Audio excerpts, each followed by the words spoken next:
Hello all, Shadwell here, ready to talk about the next film in my collection, Fight Club from 1999. It's directed by David Fincher and stars Edward Norton and Brad Pitt.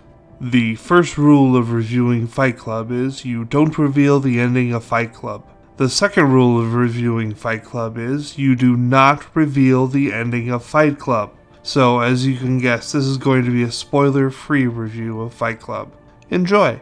And that is no easy feat, because to do this spoiler-free means there's a lot about the last 25-ish minutes I can't talk about. First off, watching Fight Club is old hat by now. I know I said in the last review of The Fifth Element that watching The Fifth Element seemed superfluous and unnecessary, but in the case of Fight Club, it might actually be true. I may have been able to write this review of the film without watching it at all. And to be honest, I spent the entire film listening to it in the background and playing Power Wash Simulator on my Steam Deck with only one headphone on so I could still hear the dialogue in the movie. Not like it matters, because I basically know it all and can almost quote it exactly from beginning to end.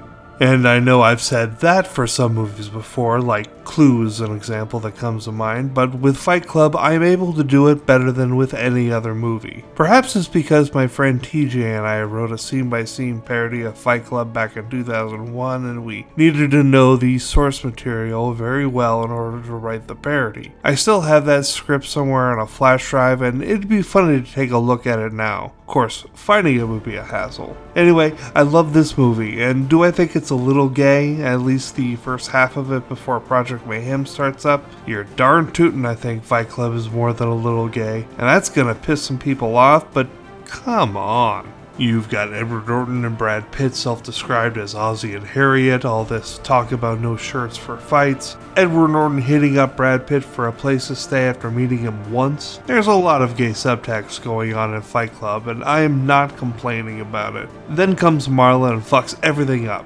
making Edward Norton a jealous and angry mess, and that's not even the last time he would get jealous of someone taking time with his beloved Brad Pitt.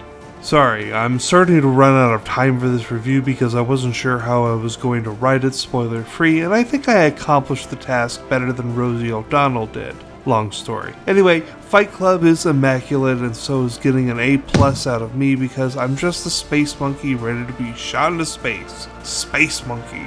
Tomorrow we go back to review a film I recently added called The Beekeeper. See y'all then.